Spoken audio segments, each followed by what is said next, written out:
जननी रघुनाथ प्रिया के। आरती करी श्री जनक धिया के, जगत जननी रघुनाथ प्रिया के। जनिक कृपा जीव संचर जग में न होत उद्धार बिनु राम सिया के। जनिक कृपा जीव संचर जग में न होत उद्धार बिनु राम सिया के। आरती करी श्री जनक धिया के।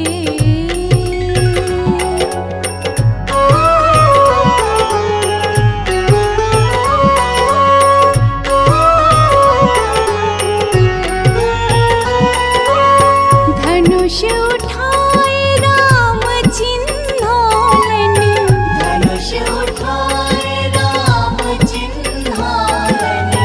नारी शक्ति किर ओज दिखालन।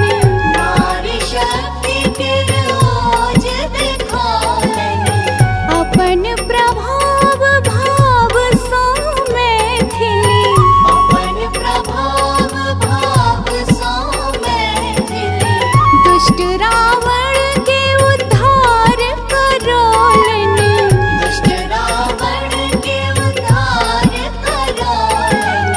तीनों लोक अच्छी जनिक शरण में, आरती जनिक करे शांत हिया के। आरती करी श्री जनक धिया के, जगत जननी रघुनाथ प्रिया के। आरती करी श्री जनक धिया के।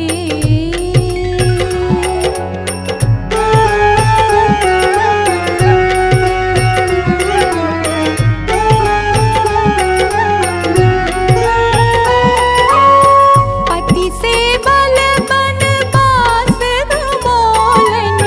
पति से बल बनवास गमोलन। राक्षस मुक्त समाज बनोलन। राक्षस मुक्त समाज बनोलन। दुख कष्ट केर अंत न कहियो। दुख कष्ट केर अंत न कहियो। विदेह प्रतिष्ठा सदैव जगोलन। विदेह प्रतिष्ठा सदैव जगोलन। दिया शीश भक्ति केर